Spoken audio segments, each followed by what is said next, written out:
over the rules and contracts before you sign the original ticket. In some cases, signing your ticket might prevent you from creating a blind trust later. Okay, so then it says, take a deep breath and take your time. You have a set amount of time to turn in your ticket, so don't run off to the lottery office the first thing the next morning. Depending on the type of prize won and the state you are in, the period to claim the lottery might range from several days to 6 months to a year. You may want to consult that information with the lottery agency's website. Let yourself calm down and then set to work carefully forming your team and plans before you contact the lottery officials. Then it says protect your privacy. As tempting as it may be to shout it from the rooftop and throw a huge "I won the lottery" party, keep it as much to yourself as possible, especially before turning in your ticket. Some lotteries will require you to make your name public, give interviews, or show up at a press conference. If so, be sure to change your phone number and set up a new P.O. box beforehand to avoid being, having so many requests sent your way. You may also consider forming a blind trust through your attorney to anonymously receive the money, keeping your name out of the spotlight.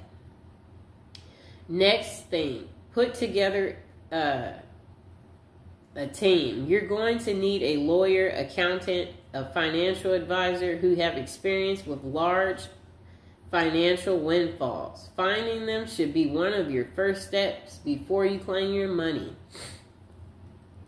Then it says make a general plan.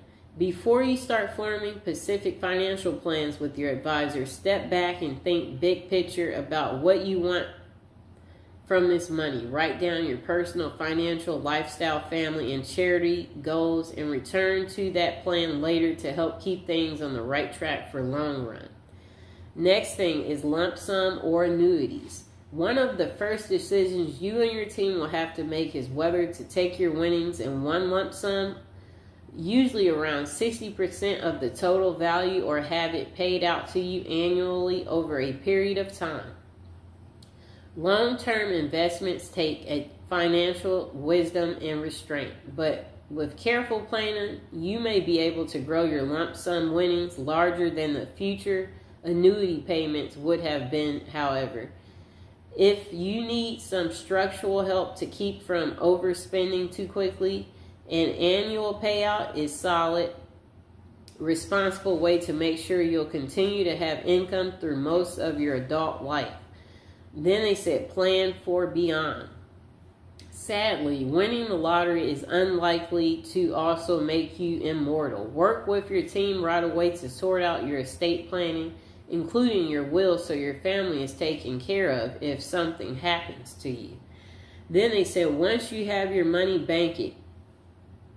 Don't show up at the cashier counter with a check for millions. Talk to the bank's upper management or private banking department ahead of time to discuss the best options for holding large amounts of money. Remember, the government only insures individual bank accounts up to $250,000. So think about spreading your wealth around multiple accounts and banks. Wow. Setting a budget. Silly, right? You have all the money you'd ever need. Why do you need a budget? Actually, it's not silly at all. Sit down with your advisor and take a hard look at how much you really have after federal, state, and local taxes.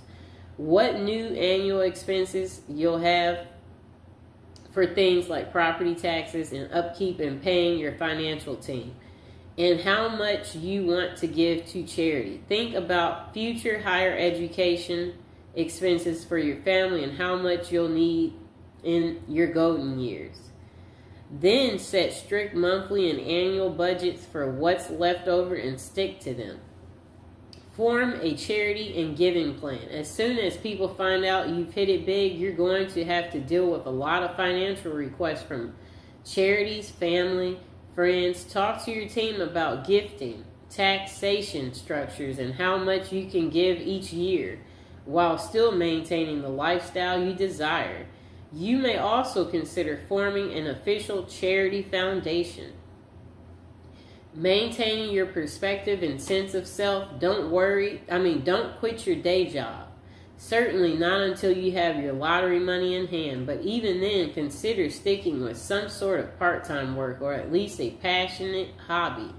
Depending on how important work is to your sense of self, you may want to try a new career or go back to school to study something you've always been interested in. Next thing you want to do is keep a healthy mind and body. We all know money can't buy happiness. In fact, some folks say winning the lottery and dealing with the money and requests for help and loans ruin their lives with stress. So then they said eat right, exercise, talk to close family and friends, and seek professional counseling if handy. Your new wealth is causing